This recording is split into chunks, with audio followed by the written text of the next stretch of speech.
salvación. Es hoy,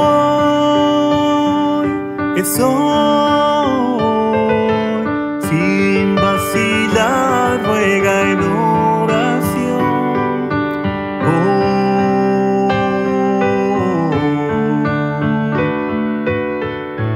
Cristo te oye, está cerca, aunque errante estés. Hoy es el día de tu salvación. Deja que te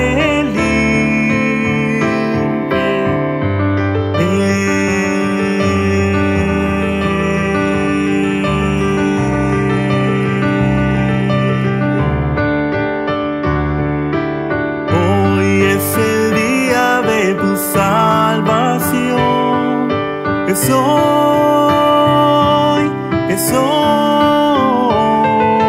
sin vacilar, ruega en oración.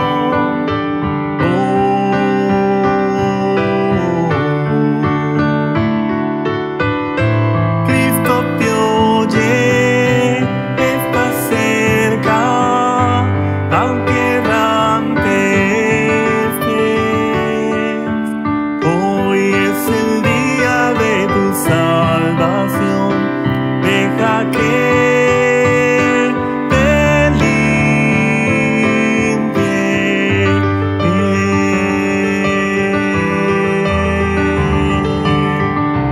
Deja que te limpie.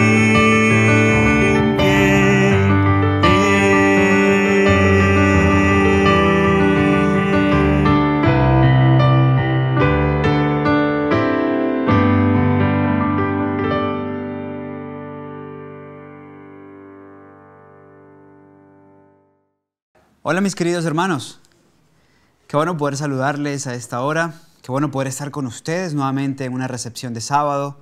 Tuvimos nuestra pausa de la recepción de sábado la semana anterior por compromisos en otros lugares, no pude estar presente, pero estoy muy contento de poder estar con ustedes nuevamente para continuar con nuestra serie La Ley de la Libertad, la perfecta ley de la libertad.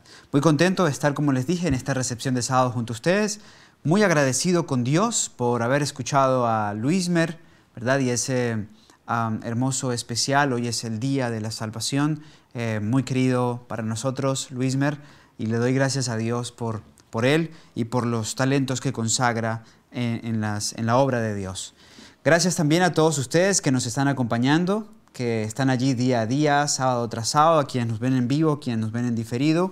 Y quiero enviar un abrazo muy especial para todos ustedes. Suelo leer los pedidos de oración, las peticiones de oración. Sé que muchos lo van compartiendo a medida que se van conectando. Así que a continuación lo que quiero hacer es presentar en general una oración en beneficio de todos esos pedidos de oración que ya están siendo presentados o que se van a ir presentando en los próximos minutos, porque yo sé que nuestro Dios es propicio, está atento a la necesidad de su pueblo y quiere enviar palabra oportuna, quiere enviar a sus ángeles en respuesta y su Espíritu Santo en respuesta de todas las necesidades que tenemos nosotros como pueblo. Así que bueno, voy a hacer una oración, pediré también la bendición por el tema de esta hora y, como ya dije, por cada uno de los pedidos que se están presentando, que se han de presentar en nuestra sección de comentarios, y también esos que yo sé que guardas en tu corazón, que sé que no lo puedes exponer públicamente, pero eso con lo que estás luchando, eso que te angustia, eso que con lo que estás batallando, conflicto rudo, dice el himno, hay en mí. Yo sé que todos de una u otra forma tenemos también un conflicto rudo y quiero presentar a Dios una súplica en beneficio de ti, de los tuyos, para que puedas salir vencedor en el nombre de Jesús en ese rudo conflicto. Así que si puedes, donde estás, acompáñame de rodilla. Yo aquí me voy a arrodillar. Si no puedes, inclina tu rostro, cierra tus ojos, que vamos a conectarnos con el trono de la gracia.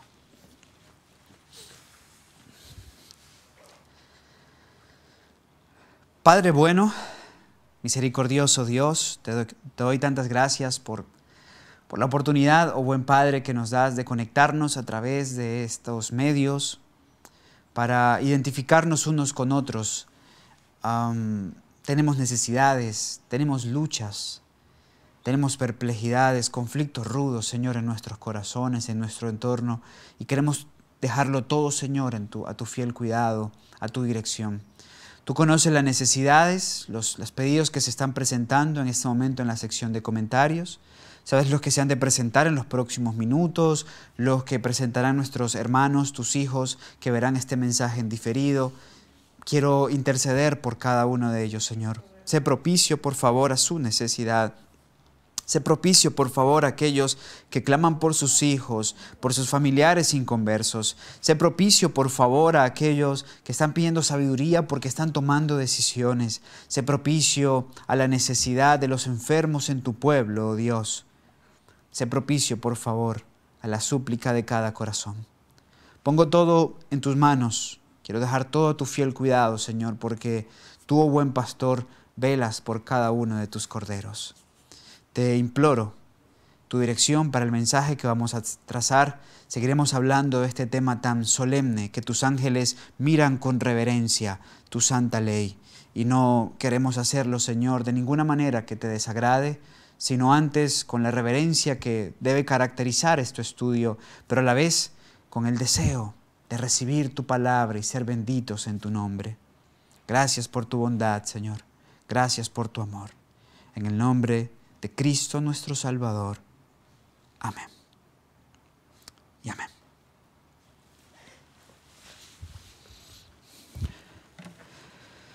Mis queridos hermanos, Dios les bendiga.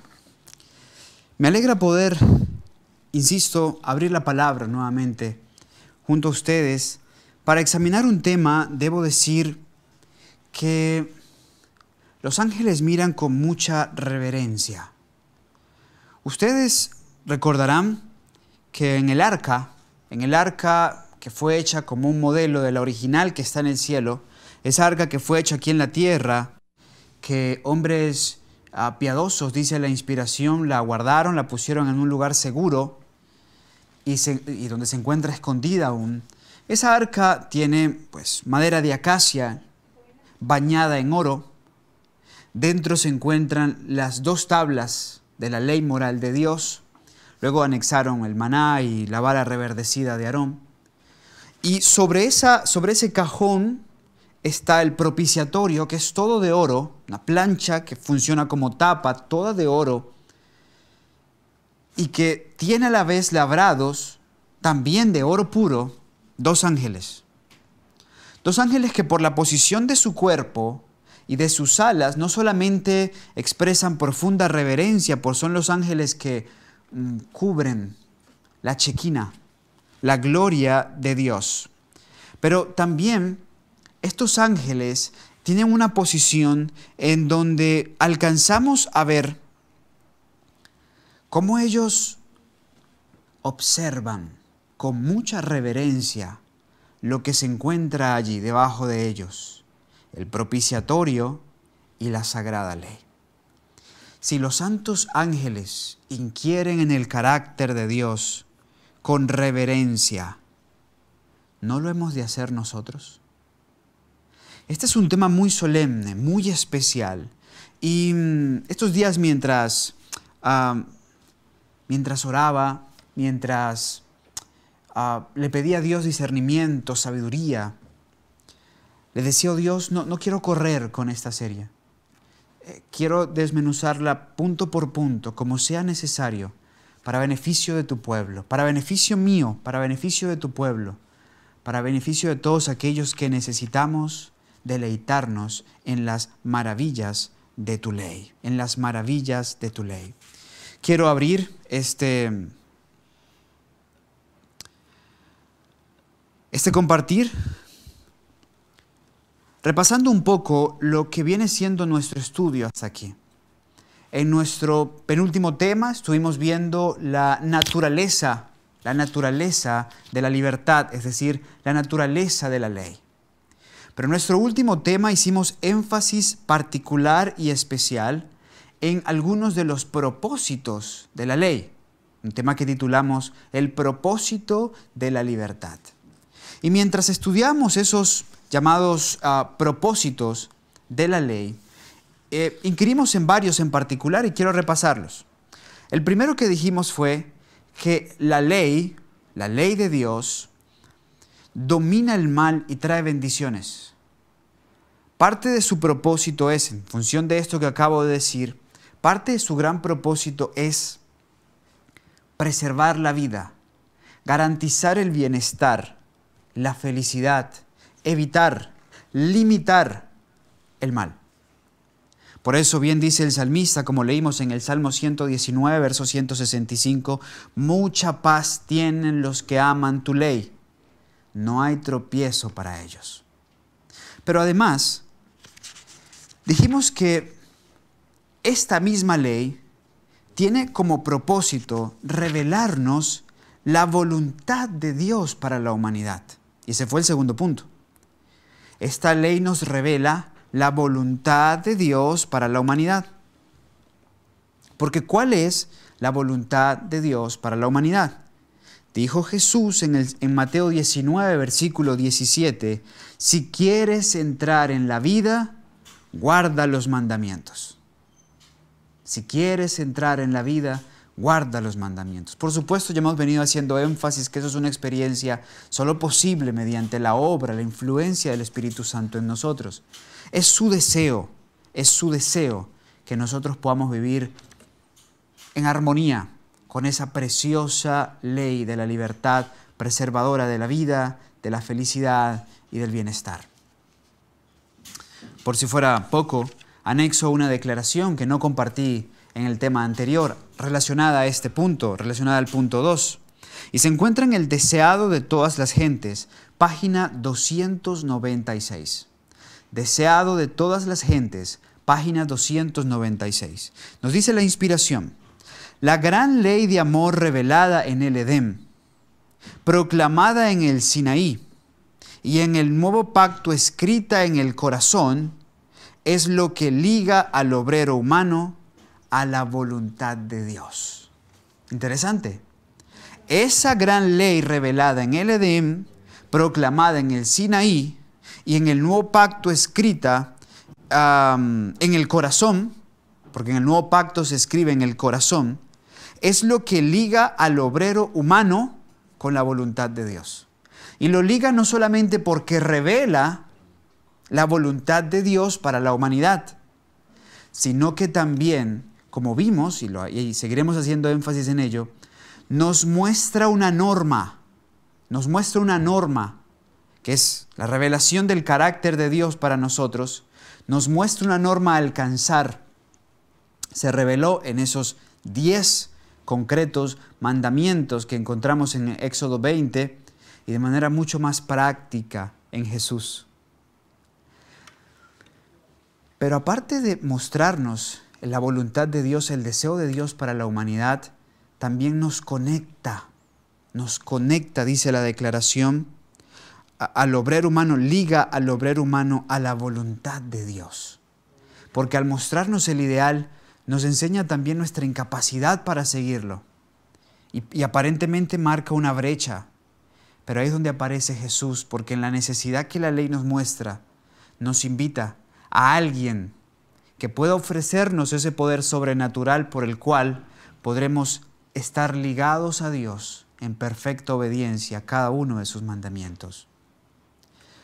Entonces, como punto 1, esta ley tiene como propósito preservar la vida, preservar el bienestar, preservar la felicidad, limitar al mal. Como punto 2, revela la perfecta voluntad de Dios para el hombre. Como punto número 3, debemos decir en cuanto a esta ley lo siguiente. Esta ley tiene como propósito señalar el pecado. Señala el pecado. ¿Sí? Hablamos de ello, en eso hicimos bastante énfasis, uno de sus grandes propósitos. La ley señala el pecado. Nos dice la inspiración, en algunas declaraciones compartidas, en el Conflicto de los Siglos, página 462, sin la ley, los hombres no pueden formarse un justo concepto de la pureza y santidad de Dios, ni de su propia culpabilidad e impureza. Es parte del trabajo de la ley. La ley es el instrumento que usa el Espíritu Santo, porque el Espíritu Santo es el que convence de pecado, justicia y juicio. Y ampliaremos eso. Pero, ¿cómo convence de pecado? Pues mostrando la norma, porque ¿qué es pecado? Transgresión de la ley. Entonces, utiliza la norma, esa que ha sido violada, esa que hemos violado todos los seres humanos, esa que hemos transgredido, por la cual quedamos en una deuda impagable y por ende en una profunda y urgentísima necesidad. La ley señala el pecado. Sin embargo, no tiene remedio para el pecado.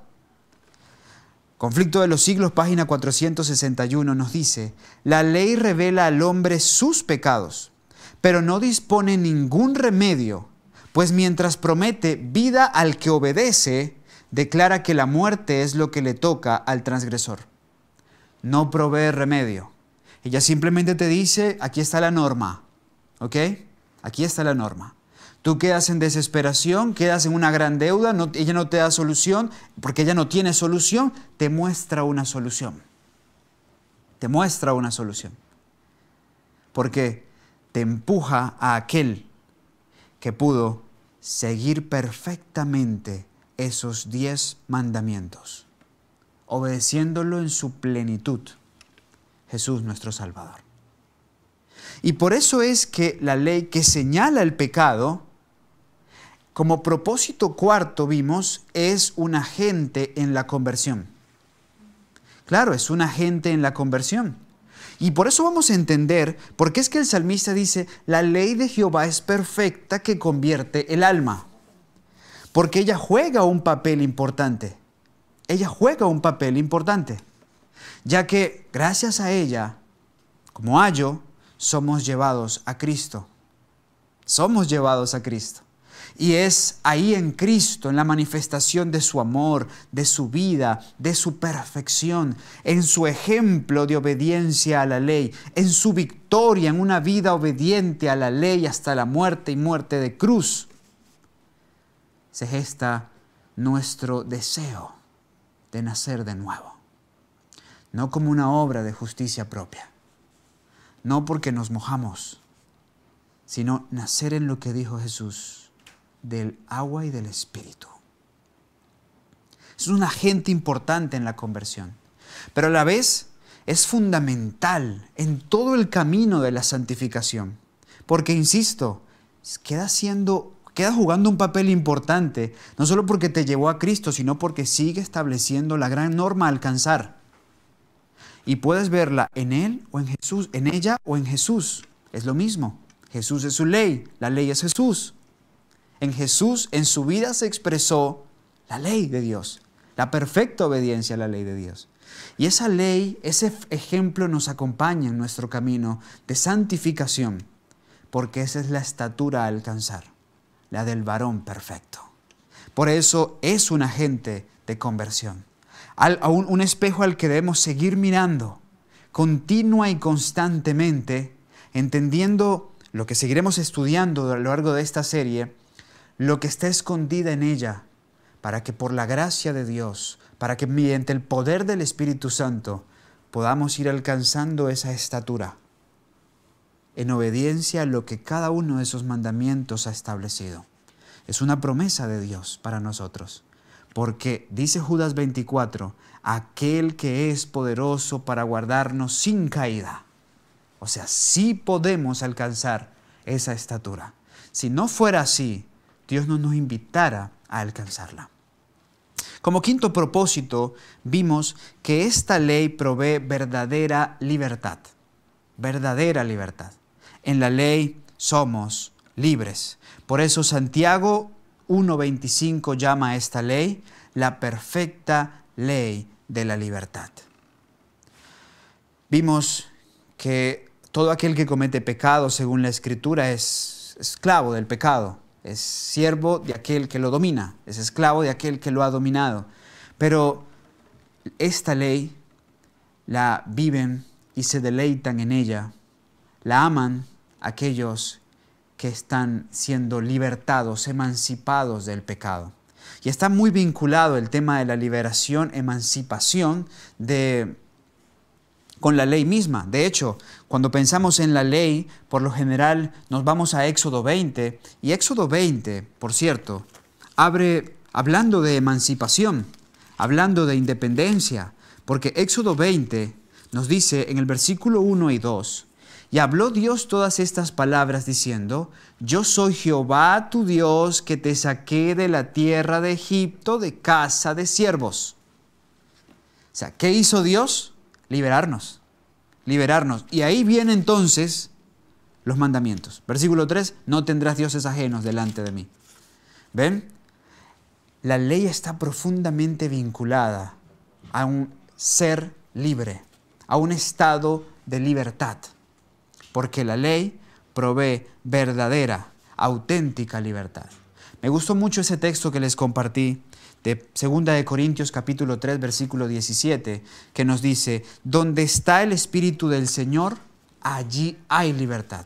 Allí hay libertad. Me gusta eso, porque es solo mediante el Espíritu del Señor obrando en nuestras vidas que nosotros podremos caminar en armonía con esa ley, insisto, que nos hace libres, libres de tropiezo, libres de engaño, libres de angustia, libre de tantas cosas que nunca debimos haber experimentado si nuestros padres se hubieran conservado en un principio bajo la perfecta ley de la libertad.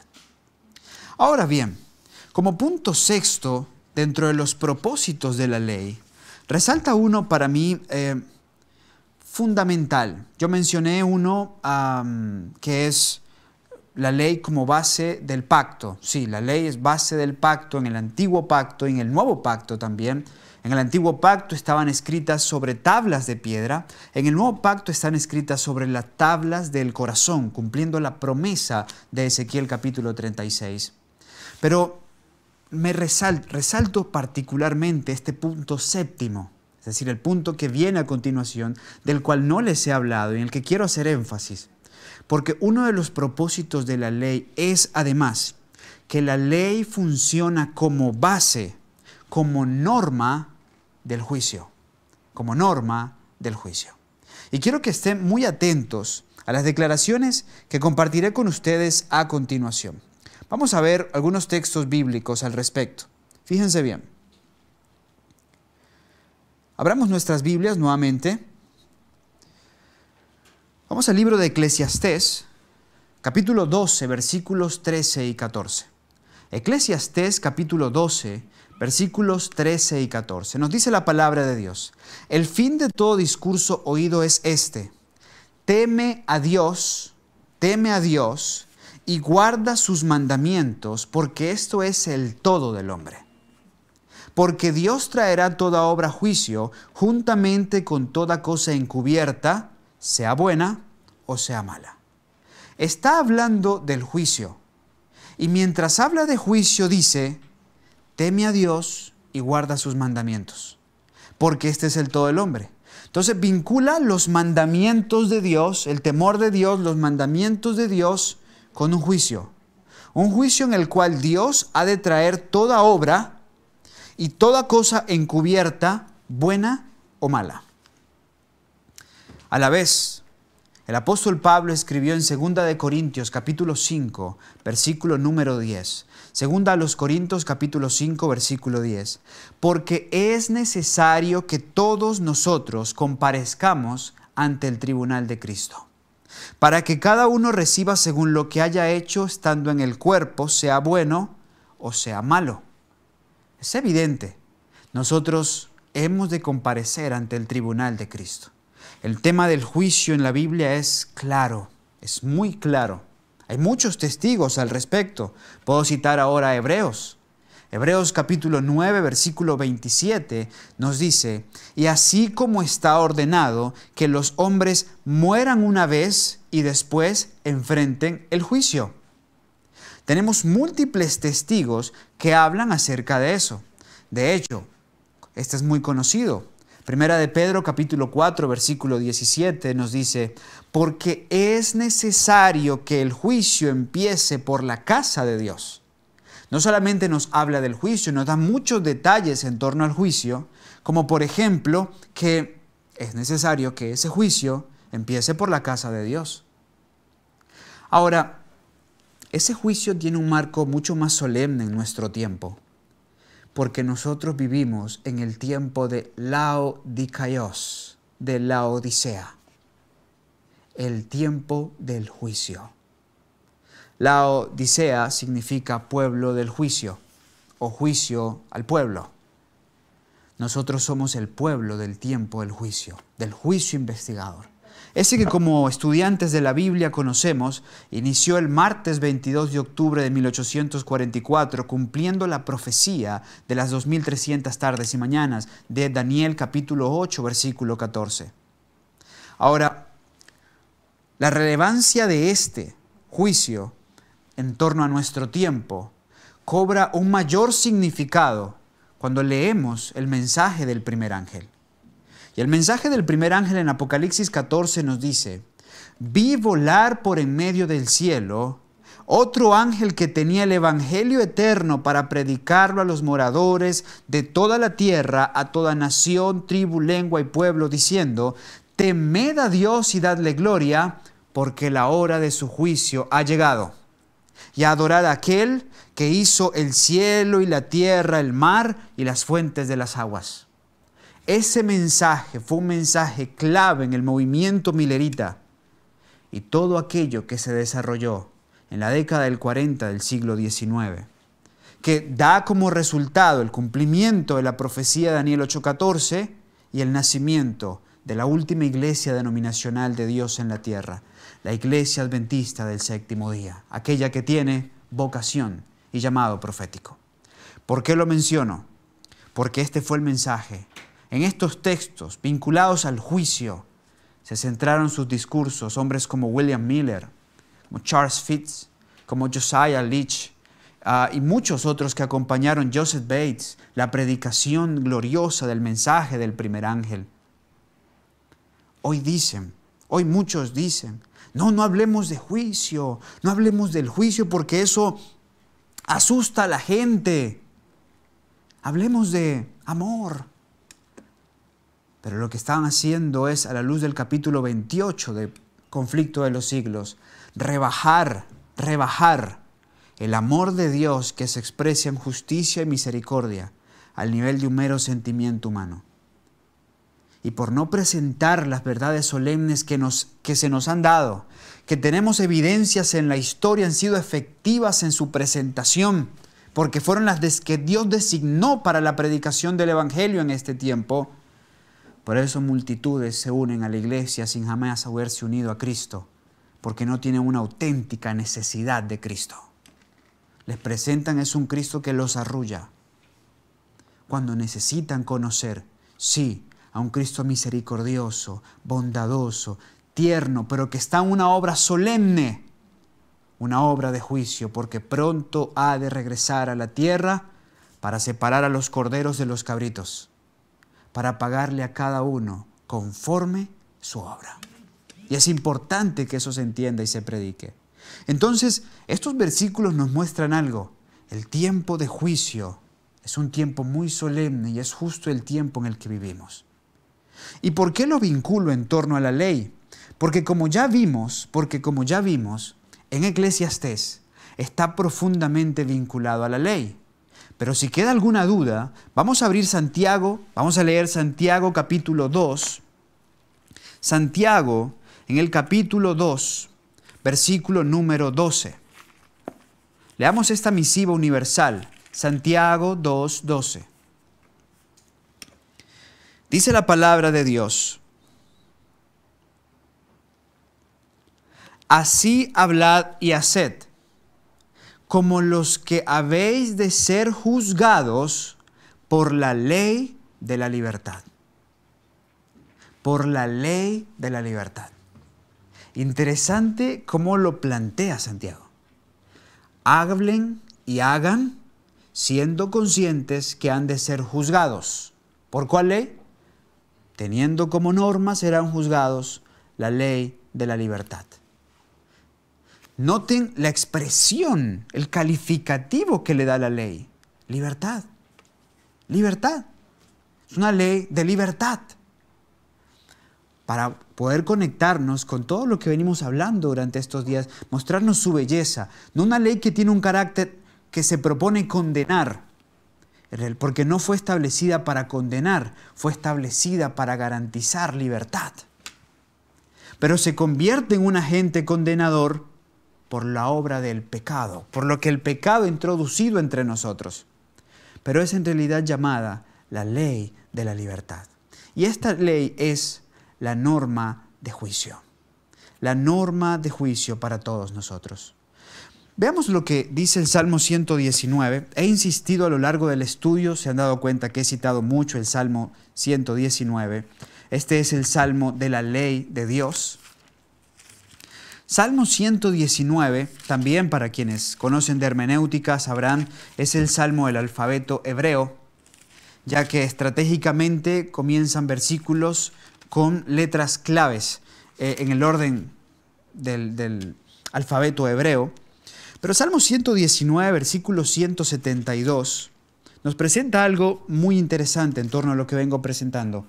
Dice Salmo 119, 172, hablará mi lengua tus palabras, porque todos tus mandamientos son justicia. Los mandamientos son justicia. En ellos encontramos la norma de justicia y juicio. Por eso es que estos mismos han sido llamados a servir como norma para el juicio que todos los seres humanos, por el que todos los seres humanos pasaremos, ya han pasado y otros lo haremos en el futuro, independientemente de las diferentes fases del juicio. Porque todos hemos de ser juzgados teniendo esta ley como norma. Y este es un propósito, vaya que es valioso, porque gracias a eso podremos ver con mayor claridad el por qué las escenas finales se desarrollarán como se desarrollarán. Por qué, por ejemplo, las plagas postreras, que es algo de lo que ya he venido mencionándoles, de lo que ya he venido hablando, por qué es que las plagas postreras, el anuncio, la orden de que caigan las plagas postreras después del cierre de tiempo de gracia, viene justo desde el templo del tabernáculo. Noten algo muy interesante al respecto. Voy a ampliar esto que les estoy diciendo. Si nosotros vamos al libro de Apocalipsis, aquí fuimos en uno de los temas anteriores, pero particularmente en el marco de la caída de las postreras plagas. Si vamos a Apocalipsis, nosotros vamos a leer que del templo, justamente del templo, salen la orden de que sean derramadas sobre el mundo las plagas que están vinculadas a los juicios de Dios sin misericordia. ¿Por qué? Porque en el templo se encuentran la ley, que son la norma de juicio y la que dictamina estas plagas que representan los juicios de Dios sin misericordia deben caer sobre aquellos que no quisieron vivir en armonía con ella, que no aceptaron la ayuda divina, la ayuda sobrenatural ofrecida para que podamos vivir en armonía con esa ley. Y para poder ampliar con mayor exactitud la relevancia de la ley en el marco del juicio, es importante que repasemos rápidamente algunos elementos que son valiosos en el juicio. Por ejemplo, en el juicio hay dos grandes libros, el libro de la vida y el libro de las memorias. Algunos hablan de un tercer libro, el libro de pecado. Yo no he encontrado ninguna declaración que me haga creer que el libro de pecado es un libro independiente al libro de las memorias. Y lo que entiendo, aún en el capítulo 29 del conflicto de los siglos, expresa que que el registro de pecados, lo llama así, el registro de pecados, no se está llevando en un libro diferente, sino en el mismo libro de las memorias donde se registran varias cosas. Por ejemplo, el libro de la vida lo conocemos, el libro donde todos somos inscritos cuando entramos en el servicio de Dios, cuando confesamos a Dios como nuestro Dios, a Jesús como nuestro Salvador. Jesús dijo, regocijaos cuando vuestro nombre sea escrito en los libros del cielo. Se refiere a ese libro. El juicio luego se desarrolla en torno a un punto. Si los que están escritos, el juicio investigador, si los que están escritos en el libro de la vida son dignos de seguir escritos allí, o si es necesario que sean borrados. Ahora, para eso se utiliza otro libro. Es el libro de las memorias. Según el Salmo 139, en el libro de las memorias se registran nuestros órganos, por ejemplo. Eso lo dice el Salmo 119, ¿sabías eso? Salmo 139. Miren, vamos al Salmo 139 y te presento al respecto lo siguiente. Salmo 139 nos dice así. Versículo número 15. ¿No fue encubierto de ti mi cuerpo? Bien que en lo secreto fui formado y entretejido en lo más profundo de la tierra. Mi embrión vieron tus ojos, texto 16, siendo aún imperfecto, y en tu libro estaban escritos todos mis miembros, que luego fueron formados cuando aún no existía ni uno de ellos. ¿Ven? ¿En qué libro estaban escritos todos los miembros? ¿En qué libro estaban escritos los órganos? En el libro de las memorias. En el libro de las memorias están escritas todas esas cosas. ¿Por qué creen ustedes que Jesús dijo un momento, oigan, confíen en mi Padre? Porque no se les cae un cabello de su cabeza sin que mi Padre lo sepa. Eso no es metafórico, eso no era una parábola, eso es literal. No se nos cae un cabello de la cabeza. Y para mí es muy interesante lo que Jesús presenta, porque ¿por qué habla del cabello? Miren qué es el cabello para nosotros. Para nosotros es muy importante, por eso se plancha, bueno, quienes lo planchan, lo peinan, bueno, quienes lo peinan, por eso lo pintan, por eso le ponen cremas, no sé, cualquier cosa. Pero en realidad el cabello del ser humano es proteína reciclada. Eso es el cabello. Proteína reciclada, o sea, es reciclaje de nuestro cuerpo. Eso es el cabello y las uñas, por cierto, a lo que muchos más le dedican tiempo. Es reciclaje. No voy a utilizar la expresión basura, sonaría muy feo, pero por lo general lo que se recicla es algo que ya alguien en primera instancia lo considera sin utilidad, entonces dice, tomen, aquí está, hagan con eso lo que ustedes quieran, y entonces llega el que recicla, lo lleva a la planta de tratamiento y le da un nuevo uso. ¿Ok? Eso es más o menos nuestro cabello. Jesús, que lo entiende muy bien porque fue el que nos hizo, cita el cabello porque el cabello en teoría es lo menos significativo en nuestras vidas. En torno a utilidad, porque tú me dices, tu pelo o un riñón, yo te digo el riñón.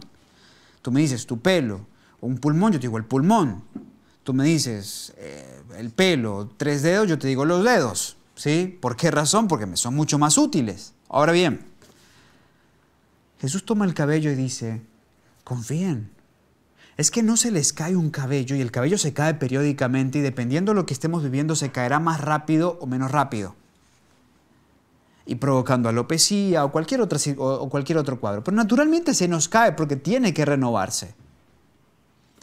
No se nos cae un pelo de nuestra cabeza sin que nuestro Padre lo sepa. ¿Saben por qué? Porque en el libro de memorias los registros se actualizan diariamente.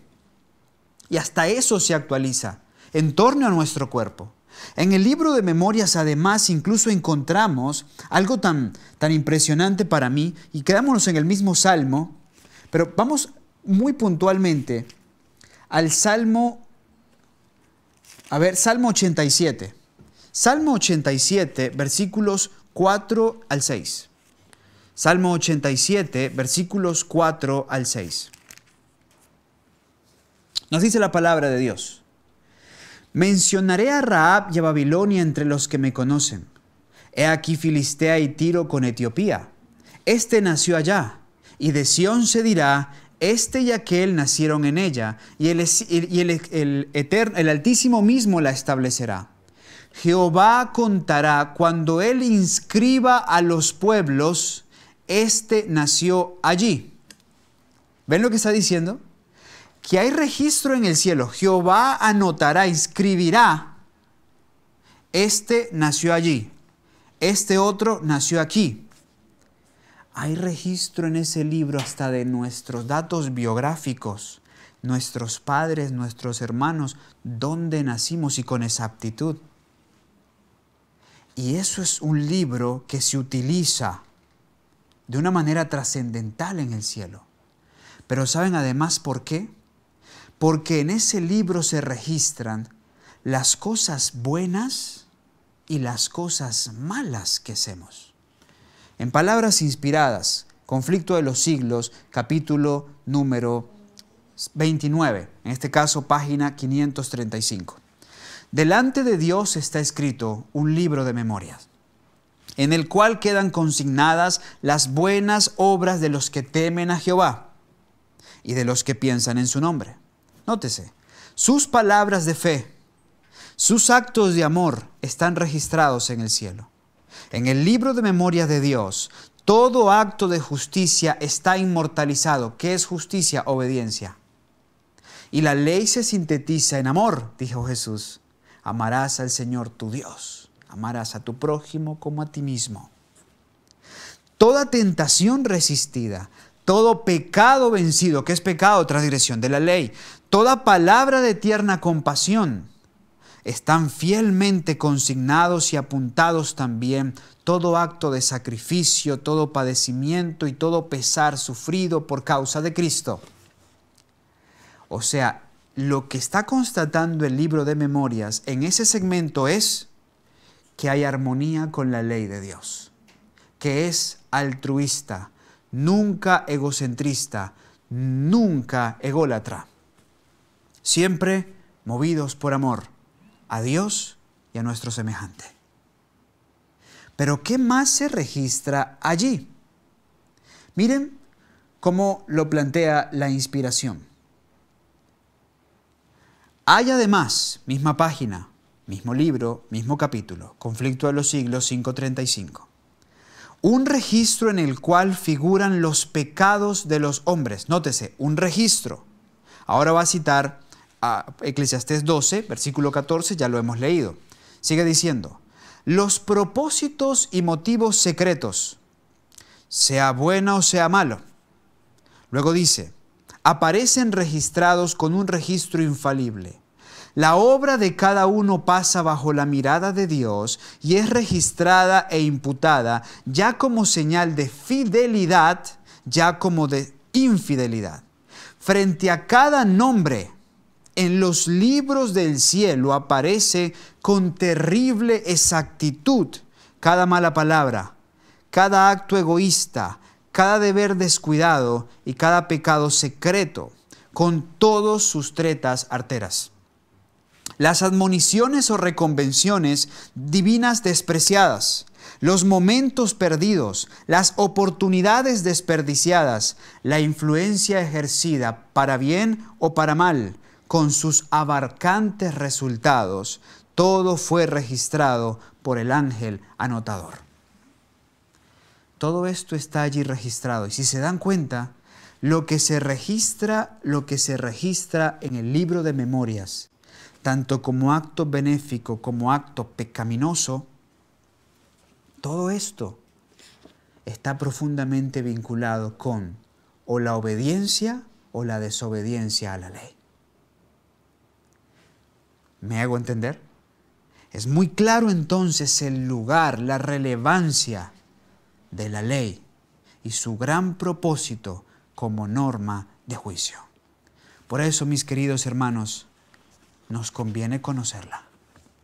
Por eso, mis queridos hermanos, nos conviene entenderla. Y ya nos estamos acercando al momento en nuestro estudio donde vamos a comenzar a ver mandamiento tras mandamiento. Insisto, no solo con su enunciado, sino tratando de entender bajo la gracia de nuestro Dios la espiritualidad de cada uno de esos mandamientos. ¿Por qué es necesario? Porque cuando el modelo, la norma está clara, nuestra necesidad se hará más evidente. Y esa necesidad, confío, nos hará buscar más de aquel que es el único que nos puede garantizar, que puede presentar su perfecta obediencia en nuestro favor, pero que a la vez nos puede cumplir su promesa de darnos poder, porque Él dijo, recibiréis poder, y con ese poder de lo alto podremos entonces alcanzar esa estatura que garantizará felicidad y bienestar, paz. Esa estatura que nos permitirá desenvolvernos en la perfecta voluntad de Dios. Esa estatura que nos conservará libres, caminando como convertidos en la senda de la santificación.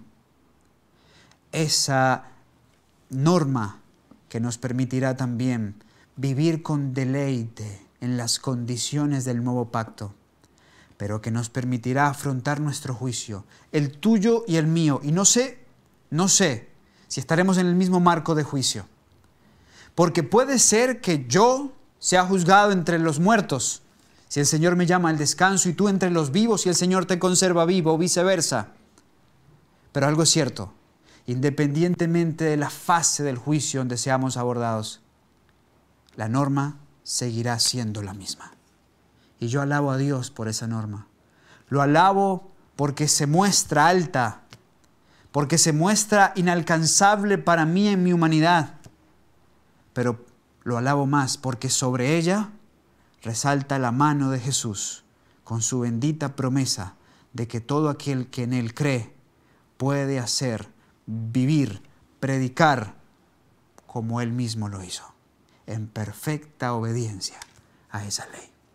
Alabo a Dios. ¿Lo quieres alabar junto a mí? Vamos a hacer una oración.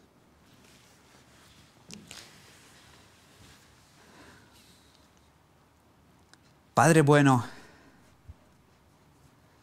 gracias te doy, Señor, por la norma de juicio. Gracias te doy, Señor, porque para un propósito muy especial has apartado tu santa ley, Señor, la revelación de tu carácter. Padre, es tan alta, es tan ancha, es tan profunda, oh Dios, que no la comprendemos, que aún no la dimensionamos y evidentemente aún no la alcanzamos. Pero aquí estamos, Señor, con el deseo de aprender de ti. Y te agradezco por este tiempo en el cual nos estás permitiendo estudiar tu palabra. Y te pido de manera muy especial, querido Dios, que cumplas tu promesa en nuestras vidas, para que podamos comprender lo alto, lo ancho y lo profundo de esa ley de amor. Para que podamos, oh Dios, a la vez bajo la influencia del Espíritu Santo, crecer a semejanza de esa revelación de tu vida y de tu carácter, para que podamos alcanzar la estatura del varón perfecto, Cristo Jesús. Gracias, Señor, porque esto no es fantasía, porque esto no es utopía, oh Dios. Esto es real, porque tu boca lo ha dicho y es trascendental para nosotros como tu pueblo en el tiempo del fin. Se ha hecho esto una realidad en nuestras vidas para beneficio de tu pueblo y para alabanza de tu nombre. En el nombre de Jesús. Amén. Y amén. Este video y las demás producciones que ustedes pueden disfrutar a través de nuestras plataformas son en parte gracias al aporte que personas como tú hacen a este ministerio. Queremos invitarte a que sigas apoyándonos para que el mensaje de Dios cada vez pueda llegar más lejos y con más amplitud. Recuerda, tu aporte hace avanzar la obra. Fundación Las Delicias TV, un estilo de vida.